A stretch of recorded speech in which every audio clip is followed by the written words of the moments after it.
আলাইকুম ভাই সকল। আজকে এসছি ভালো কথা থাকলে ভালো কথা বলতে হবে, সেটা সাবস্ক্রাইব বলুন। আমরা প্রত্যেকটা মানুষই চলার রাস্তায় এখন গতিতে চলি। কার কখন স্টেশনে কে কখন দাঁড়াবে আল্লাহ ছাড়া কেউ জানে না।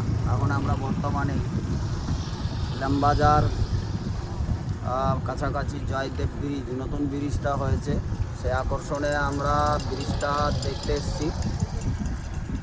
একটা জায়গা, মনোরম পরিবেশ, ভালো লাগছে। আল্লাহর অনেক নিয়ামত। আল্লাহ রাব্বুল আলামিন ওটা কোরআনে এইভাবেই বলেছেন যে তোমরা দুনিয়া ভ্রমণ করো, দেখো কোথায় কীভাবে আমি সাজিয়ে রেখেছি।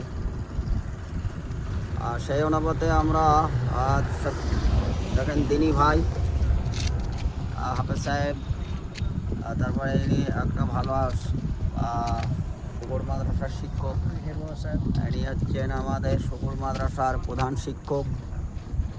তো চিনতে পারছেন, আমরা সকলেই এই নতুন ব্রিজটা দেখার জন্যে আমরা এলাম। মাশাআল্লাহ অনেক বড় ব্রিজ, এটা প্রায় 1-1.5 কিলোমিটার, আর অনেক উঁচু এটা আর কি, নিচ থেকে অনেক উঁচুতে আছি আমরা।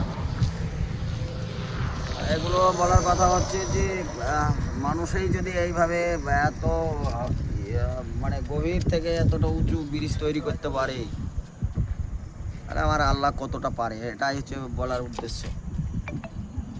যে পুলসেরাত, হাসর, কিয়ামতের মাঠ, মানুষ এইভাবেই অজানা জায়গায় গিয়ে হয়তো তারা আশ্চর্য হবে যে এটা এইভাবে কী করে হতে পারে। আমরা সামনে এই জয়দেব ব্রিজটা দেখে অনেক থেকে এত উপরে এই ব্রিজটা করেছে কি করে। আল্লাহ রাব্বুল আলামিন মানুষকে অনেক হিকমত দিয়েছে, সেই হিকমতে কাজ হচ্ছে। প্রত্যেককেই হিকমত দিয়েছেন। আমরা পথে চলার সাথী, প্রত্যেকে আপন আপন স্টেশনে দাঁড়িয়ে যাব। কার কোথায় স্টেশন, কে কোথায় নেমে যাব, প্রত্যেকে আমরা পথিক চলার রাস্তায়।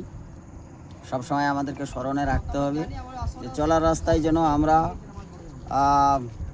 আল্লাহকে স্মরণ রেখে বা আমাদের গন্তব্যস্থলে পৌঁছানোর সঠিক সিদ্ধান্ত নিজেকে নিয়ে চলাফেরা করতে হবে। অহংকার মুক্ত জীবন এবং সুস্থ জীবন এবং আল্লাহর কাছে যেন আমরা আল্লাহর নৈকট্য লাভ করতে পারি, সেই জীবন নিয়ে আমাদের অহংকার মুক্ত জীবন নিয়ে চলাফেরার আল্লাহ যেন আমাদেরকে তৌফিক দান করেন।